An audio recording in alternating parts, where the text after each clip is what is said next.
Hey everyone, it's Alan Shimel for TechStrong, and I am really happy to introduce my friend Luca Galante. Luca and I are kicking off a brand new series here on TechStrong that'll be a TV series, but it'll also be a podcast that'll be available on everything from LinkedIn to Facebook to Instagram to Apple Podcasts and Spotify and wherever you consume media. The Platform Engineering Show will be there. So, and by the way, that's the name of the show, right? The Platform Engineering Show. If you don't know Luca, I'm going to introduce you to him right now, and he's going to tell you all about himself. Hey, Luca, welcome. And man, I'm looking forward to doing this show. I'm here, really excited. Yeah, I mean, let's get right in. I think, people, you know what? People in platform engineering know you, right? You're the founder of, or one of the, main people behind platformengineering.org. Key person at Humanitech, key company in the platform engineering ecosystem. But for people who don't, our cyber audiences, our cloud native people who may not be familiar, give them a little bit of your background, Luca. Yeah, absolutely. So, I mean, I got into Humanitech and platform engineering, 6+ years ago. This is when, when we first set out to build this product, which is, as you said, it's one of the leading solutions in platform engineering. We kind of figured out, well, actually, there's really no conceptual framework around the problems that we solve as a product. And there was really no clear idea in people's heads of like, okay, how do I think about these problems? How do I think about the challenges that, we're going to talk about today and throughout the podcast, that DevOps generates at scale and that platform engineering addresses. We're going to get into all of that. But essentially, that's why we set out to build this community. It was really and it's not like we invented anything, right? Like people had already been doing platform engineering for a good part of a decade at least. But they just weren't calling that, right? And there were no clear definitions. There were no clear best practices, no standards, no nothing, no community for people to gather.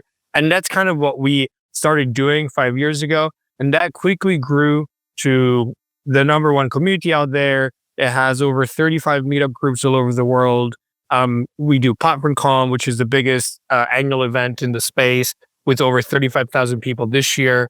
We have a Slack that has 25,000 people in there. We run Platform Weekly that has over 100,000 subscribers. So there's really probably like around 200,000 people if you kind of like add it all up across the different community destinations that meet every week, whether in our weekly webinars and meetups.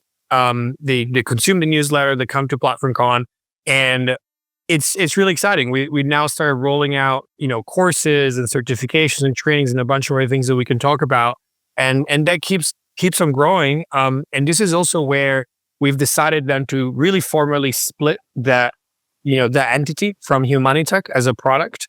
So Humanitech is just its own thing at this point, is one of the leading solutions in the space, but it's at this point really separate from the community that at this point is self-sustaining. And our mission there is really to make platform engineering as big as possible in the cloud native industry, while also keeping a very tight focus on making sure that there are clear standards, clear definitions.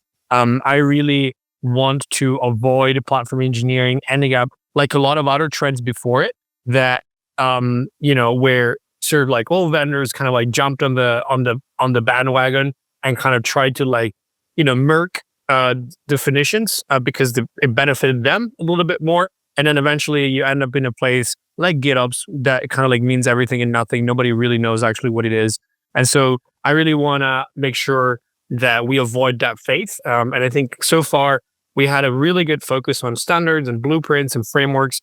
And so I think we're on good track to keep growing while keeping everything clear and everybody on the same page.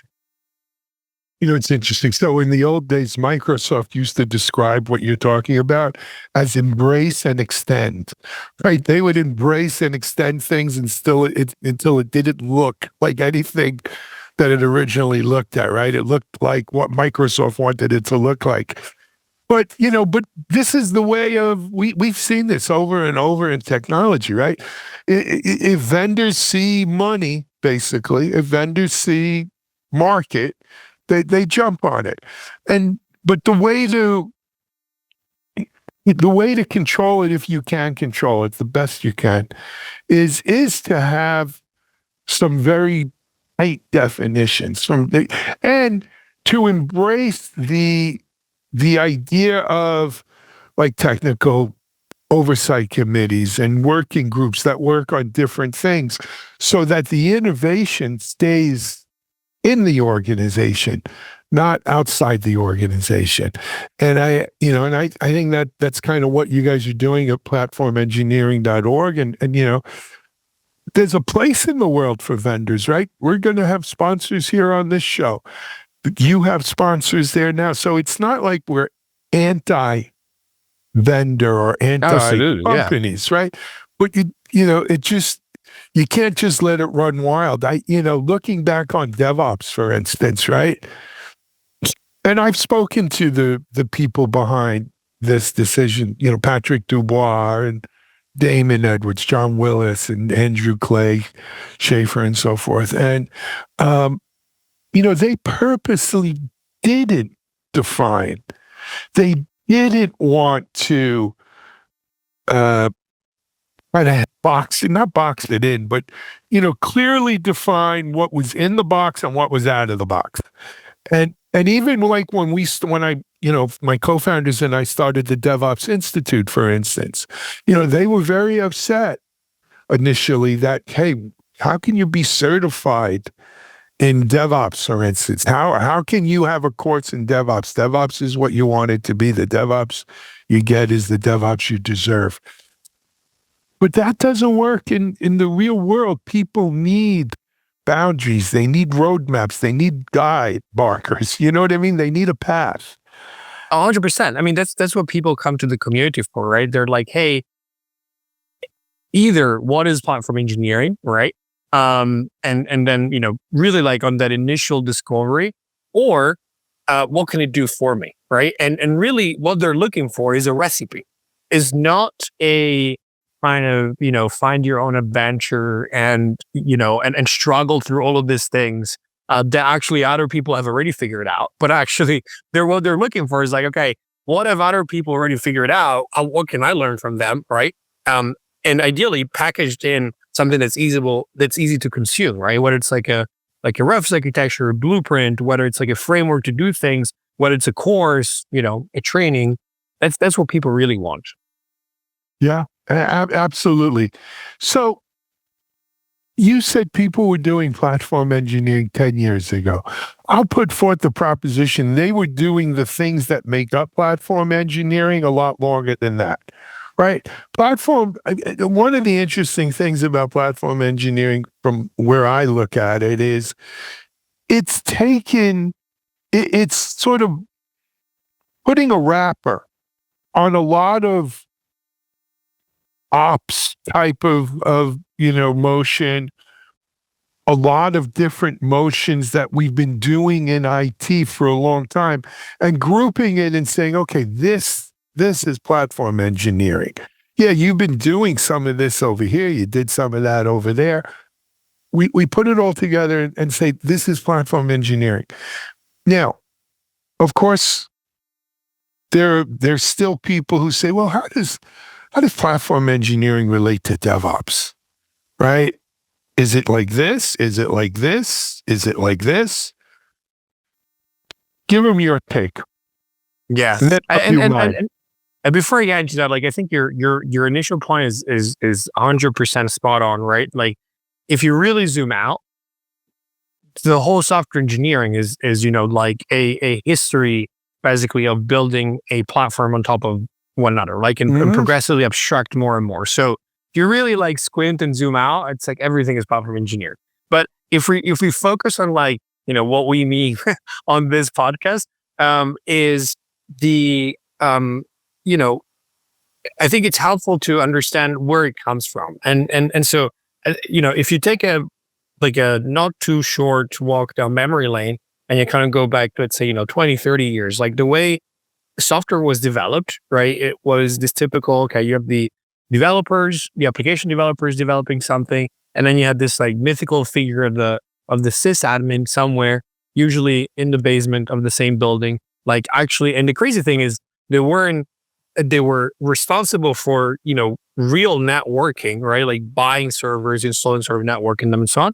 And then they were also responsible, obviously, for running these applications that the developers were building and just, famously throwing over the fence. And so everybody was like, okay, this doesn't work. We need something better. And then, few people came, with the DevOps solution, right? Of like, hey, let's, the way we align incentives here is actually by saying, hey, if you build it, you also need to run it, which is one of the core tenets of DevOps. And that was famously yelled on stage also by Werner Vogels when they launched AWS. Sorry, dogs. And conveniently also Werner at the same time launched the console that allowed you to do that, right? To build and run everything. But I think the world when this happened was a very different world than it is right now. Even Amazon itself, I believe it was like 300, 500 engineers. I mean, don't quote me on this, but like it was like literally like 2 orders of magnitude smaller than it is right now as an engineering organization. So this is really what's changed ever since this, I think, great idea of like, hey, if you build it, you run it. Like the idea in theory is fantastic. The problem is you have 2 trends that happen ever since. So since the early 2000s, one, engineer organizations, exploded in size. And then the entire ecosystem exploded in complexity, right? So while Amazon had 300 people, now 300 developers, now they have, I don't know, like 20, 30, 60,000. I don't know how many engineers they have, a lot. While maybe the large enterprises used to have like a shop somewhere outsourced, now they all became to some extent, tech or engineer organizations. McDonald's, Ford's, they all have like huge footprints. And at the same time, you have, this entire cloud thing that started and then quickly exploded. And obviously, you've witnessed all of that, right? With this, Kubernetes, infrastructure as code, and the different like iterations of infrastructure as code, like all these different things that all of a sudden, while if I, in early 2000s, I had to, just like run a script, touch a couple of tools to if I build it, I run it to like deploy my code. Fast forward like 10, 15 years, now it's like super complex tool chains in very fast growing companies. And so the first ones that realized that, hey, this is not really working, were the tech companies actually, like the leading engineering organizations effectively. So think of the Googles, the Airbnbs, the Spotifys of the world that were literally adding tens or hundreds of developers every month, maybe, to their orgs. And they quickly realized, hey, I can't expect every single new junior developer to be familiar and understand this increasingly complex toolchain that I'm running on. That's just not working. It's not going to scale. So I need to build some sort of platform layer in between the developers and my infrastructure and operations teams, right? And that's really where platform engineering started, right? It's about building this abstraction layer on top of your existing cloud native / actually most cases it's just a hybrid, right, setup. Because that's the reality, like 10 years ago, it was like, oh, let's go to the cloud. And then like halfway through, it's like, oh, maybe not everything. And so like, the reality of platform engineering is it's usually run on a combination of, cloud, multi-cloud, and on-prem stuff. But it's really about building that layer that enables developer self-service, right? Like that's really the key thing. While, driving standardization, driving automation across different teams, across different, different workflows. And so if you then take a step back again and look at this, well, actually, what platform engineering does is really, it actually enables DevOps, right? It enables DevOps at scale in the cloud native era. for very large enterprise organizations. And so through that lens, for me, platform engineering is really an evolution. I was trying to think like how to show this with the hands like you did, but it's really like an evolution of DevOps. And there have been controversial kind of like debates in the past about like, hey, is DevOps dead? Is platform engineering the DevOps killer? And while I was definitely part of some of those conversations in the past, it really like what I believe is, and I think there have been like very helpful conversations as well, to really wake up the industry as to like what was not working about DevOps. But I think ultimately it's also incorrect to say platform engineering replaces DevOps. Is really just like an evolution that enables DevOps at scale. So that's really how I think about it. That's, I think, the right word. It enables DevOps. Here's my take on it. And look, I don't pretend to be what I'm not, right? I'm not a DevOps engineer, nor am I a platform engineer. I'm not an engineer really, period, at the end of the day, right? I'm more of an entrepreneurial business person. But I've been here watching and involved in it from early on. I think one of the mistakes, not a mistake, but it's like, you ever see those things about how humans evolved and there's all these dead ends, the Neanderthals, the this one, the that one, and then eventually we got to Homo sapien. With DevOps, because we experimented a lot, one of the kind of, not a dead end, but one of the, we took a detour was shift left, right? That idea of, if you develop it, you build it. If you develop it, you deploy it. If you develop it, you secure it. If you develop it, you test it. It's really shift left, right? We shifted all of these things onto the developer, who is already the highest paid, most probably overworked person in terms of, hey man, I got to get code out. And what do developers like to do? Develop. They like to write code. They're not security pros. They're not QA testing pros. They're not platform necessarily pros. So I think, and especially now, that's one developer. Now go to these hyperscalers, the Googles, the Airbnbs, the Twitters, and before Elon Musk and all those things, right?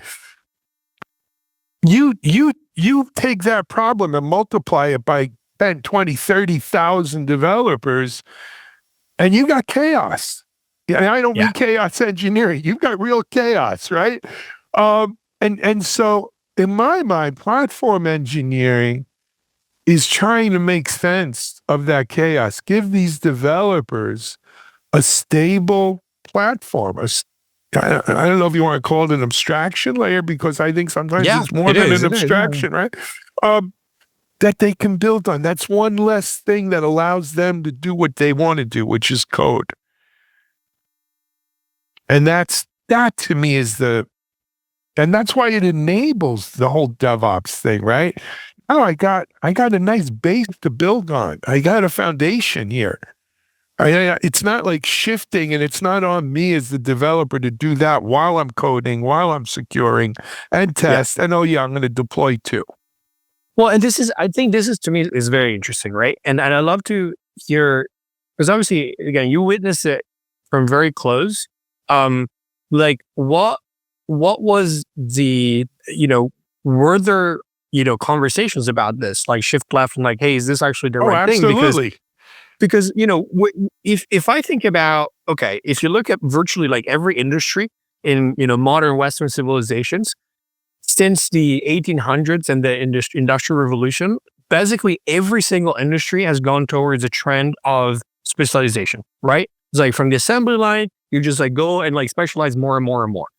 Except for, ironically, software engineering and sort of like how it's everything runs, which is DevOps, which is ironically is also the really the layer that actually enables all this other industry to keep like going towards specialization. But then this and maybe it's because the industry is still so young, relative to all the other industries, right? It's still like, I don't know, less than 100 years old. And but where at some point we thought, okay, it's a great idea to have everybody do everything, and it's so the opposite of everything that's working everywhere else. It's like, why would that have worked? Well, it's And that's also the the thing that's very opposite curious. of, yeah, so if someone were going to write the history of IT and software development, I think they would look at let's call it the DevOps period, starting in, let's say, 2011, around there, 2012. And, as sort of like how people view the Russian Revolution almost of 1917, right? Which was sort of a revolt against the silos. Right. Right? Because there That's was a good that analogy, specialization. Right. It was a revolt against the silos. Everybody was in a silo because it was so specialized. But the problem was there was no communication. Right? Each silo was doing their thing and there was no coordination, no communication, no cooperation in the silos. So at its core, that's all DevOps is. Let's break down the silos. Now, breaking down the silos doesn't mean that the ops guy becomes the developer, or the developer becomes the ops guy, or the security guy becomes the testing guy, or the testing guy becomes the developer too. To me, what DevOps is working right, you still have all of those people, but they're all part of a cross-functional DevOps team where people do their thing because they're specialists. But there's just tighter communication and coordination in the team so that, everyone does their thing in time and in coordinate. It's not thrown over a wall and said, it worked on my machine. It worked on my which DevOps. works really well, right? As long as you're a smaller team of people that are more or less on the same level, right? Like when to your point earlier, when you start having like 20,000 and you have like very senior people that are, really experienced in this whole stack that you're running on, and like the new junior front end developer, then that's where it breaks, right? Yeah, it is. And so, and again, busting down silos. It's not just a silo of you're a tester, I'm a security guy. It's a silo of I got 15 years here, you got 6 months, right? Yeah, exactly. You can't expect that guy with 6 months to have the wherewithal that the guy who has 15 years does. And I don't mean just guys, there's women, there's everybody involved here. Yeah. So I think that's another piece of the platform engineering, which is, again, about giving everyone that level foundation of this is where you build on. This is, it's all there for you, whether you just got here or you've been here a long time. Just standardize it. Yeah. Yeah. And you need that, especially if you're going to go at scale, right? Yeah. If you're a little startup with 5 engineers, you guys can run as fast as you want, right? And everybody is involved. But when you're at scale, you need scalable specialization. Yeah. Separation of concerns. I agree. Absolutely. But I really like your analogy on it was basically like a revolution, really, right? It was like a rebelling against like the status quo, and ended up in this maybe not anarchy, but like something, and then now it's like the pendulum kind of like swings back, right? Yeah, it does. Well, I think people realized, because the answer to all of those things was shift left. That really, and I guilty. Let me just raise my head. Guilty. Initially, I thought it, like, for instance, DevSecOps. I thought it was a great idea to move security all the way to the developer, right? Because we're finally going to have more secure code. We're going to have, it's going to, by the time it's deployed, it's already been tested and patched and secured. And that's good. We should do that. It's just, don't expect the developer to do that, right? The developer I've never met a developer, Luca, who raises his hand and says, "Oh, I want to develop insecure code." You know what I mean? I don't care about the security. They all want. They have pride. These are, in my mind, the software developers of today are like the old, like German craftsmen who took a lot of Mm, pride in everything they built, right? totally. Top stuff. I think most software developers are like that. They take pride in what they built. It's very interesting you say that. Like I recently actually wrote a piece on basically you can think of platform engineering as the industrialization or commodification of software engineering, right? And how to your point, I think the way software is still built in a lot of even like large engineering organizations is in this craftsman's way, right? If you think about like a craftsman that like a real craftsman, like a real carpenter, right? Like they knew how to what tree to pick for this specific chair. And so like they knew the entire thing vertically integrated, right? From like the tree to the thing to the nail. And what you really want is somebody that's like, hey, can just chop down the tree, somebody that can make the chair. And then throughout that, provide them with standards like screws, right? Where like I can open this, this drawer or this drawer, but like there's always this like M3 screw that's like 30 millimeters long or whatever. And it's always going to fit in this type of hole. So I think that's really where we are. And I think that's what makes the whole platform engineering space so exciting. And, this podcast and everything that comes with it, because we're still at the beginning of this basically industrialization of software engineering and understand why, to your point, some people are pushing back to it because people like being artisans, right? They find pride in that and so on. But ultimately, you can think of what happened, right? And you're gonna have a few artisans that have much higher leverage, I think. And probably like more things are just gonna be automated. And that's I think Well, the that's a thing that whole we need to nother. go through. Yeah, I mean, we'll discuss that on the upcoming show, the Its whole own thing, automation yeah. and AI thing, because I mean that's going to have a huge effect. But it really, if you take that craftsman, you had sort of master craftsmen, journeyman craftsmen, and then you had apprentices, right? That was the old guild model that a lot of Europe and even here in the U.S. We used to have, whether it was everything from electricians and plumbers to carpenters. You had masters, kind of just regular journeymen who, did their work and were getting better, and then apprentices. And I think to a certain degree, software today, we have the same kind of thing. But like you said, if you standardize on stuff, it makes it a lot easier. Luca, we're almost out of time. I wanted to just circle back. We're going to be doing this every other week, right? And then like once a month or once every 6 weeks, I forget the cadence, we're going to do a live version of this with a full-on panel. You and I are doing the first show or two, but we're going to start bringing guests on and we're going to delve into some of these great topics. So for people watching this is just the first episode. It's just Luca and I warming up.